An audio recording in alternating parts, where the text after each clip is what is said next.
le fait que le sport est un élément de socialisation, c'est pas contestable, et ça on peut en dire un mot. Mais en même temps, le sport, ce sont des échecs, tout le monde ne gagne pas. Par conséquent, c'est aussi un apprentissage de perdre et pas simplement de gagner. Alors, on ne peut savoir qui on est que si on a des événements, on crée ou on assiste à des événements. Même le traumatisme nous identifie. Je suis celui qui a eu telle tragédie dans sa vie, je suis celui qui a surmonté la tragédie ou n'a pas surmonté la tragédie, mais je ne peux savoir qui je suis que s'il y a des épreuves. Et s'il n'y a pas d'épreuves, eh ben je ne sais pas qui je suis. C'est-à-dire que d'où le goût qu'on a, soit de se mettre à l'épreuve, soit d'assister à des épreuves pour en faire des mythes. Et donc le sport a cette fonction de tragédie sociale comme le théâtre grec. Le théâtre grec mettait en scène les problèmes de la cité et les citoyens devaient y assister. Et je crois même qu'ils n'avaient pas le droit de sortir du théâtre sans avoir parlé de la pièce. C'est-à-dire qu'ils devaient rester pour commenter entre eux, fonction démocratique, ils devaient commenter entre eux les problèmes de la cité que les comédiens avaient représentés au sens théâtral du terme. Je crois qu'on peut dire ça du sport. Il y a le vainqueur, il y a le vaincu, il y a le petit qui réalise un exploit en écrasant le vainqueur. Il y a toute une scénographie de la condition humaine, on y assiste et ensuite on commente, on parle. T'as vu Jesse Owens, hein, à Berlin, un noir qui est beau, qui est sympathique. Okay, voilà, on commente le théâtre grec. Et je pense que les sportifs ont cette fonction de théâtre grec. Il faudrait ajouter à ça tout de même le fait que il y a les corps meurtris, il y a l'après, c'est-à-dire que deviennent ces sportifs de haut niveau. Je sais pas, il y a l'exemple, prenons l'exemple de la boxe par exemple. Vous avez là une image de boxe, on voit une face quasiment écrasée par un gant, par un poing. Est-ce que c'est un sport qui vous scandalise par exemple, le fait que des hommes à la fois se battent de manière violente et surtout quand on connaît les effets que cela a dans le temps, enfin, les dégâts du cerveau par exemple, ou les pathologies liées à cela? Alors, il y a le plan médical, neurologique, et il y a le plan social, l'histoire sociale de la boxe.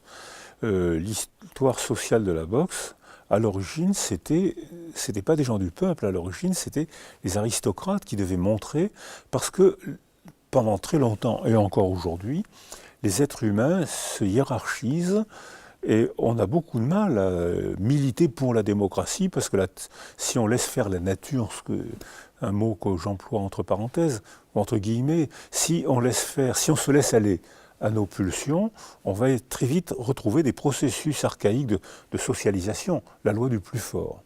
Donc les aristocrates étaient les plus forts parce que c'était les seuls qui savaient se battre. Ils ont pris leurs titres, ils ont pris les terres par la bagarre. Et ensuite, ils ont imposé, racketter le peuple en lui demandant des impôts de façon à pouvoir payer une armée et une police qui permettaient de les racketter encore plus. Donc il y a une histoire de raquette qui fait qu'ils sont devenus forts, ils ont fait la beauté de notre culture et de beaucoup d'autres cultures en construisant des châteaux, en sponsorisant des musiciens. On ne disait pas sponsor. Mais voilà, ça voulait dire la même chose. Le mécénat, ça voulait dire la même chose. Mais grâce à eux, on a des châteaux magnifiques, on a des musiciens magnifiques, on a des œuvres d'art magnifiques.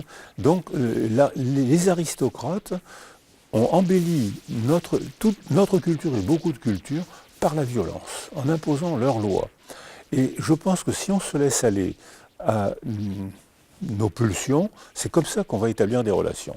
Donc que les aristocrates aient été les premiers à faire des sports de combat, c'était la règle. C'est-à-dire qu'il n'y a pas longtemps encore, les gosses de riches, les gosses d'aristocrates apprenaient à se battre en duel et apprenaient la boxe française.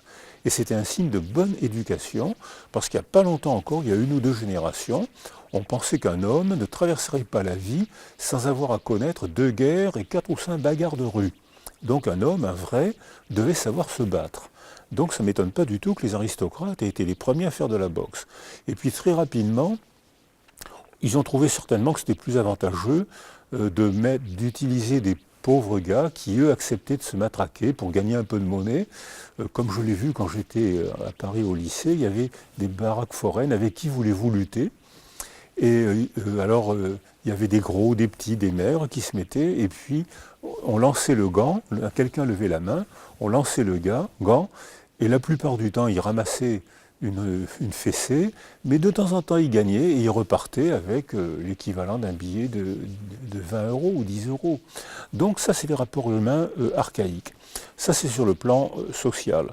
Sur le plan neurologique, il est certain que ce gars, surtout s'il est KO, c'est que son cerveau a cogné contre la boîte crânienne. Donc ça fait un bleu. Et quand le bleu se résorbe, ça fait un trou. Donc on rit, on a assisté à un beau spectacle, on commente, on a assisté à une scène du théâtre grec, mais le gars, il a un trou dans son cerveau. Et il y a beaucoup de parkinsoniens d'ailleurs après la boxe. Alors il y a beaucoup d'autres sports qu'on paye cher.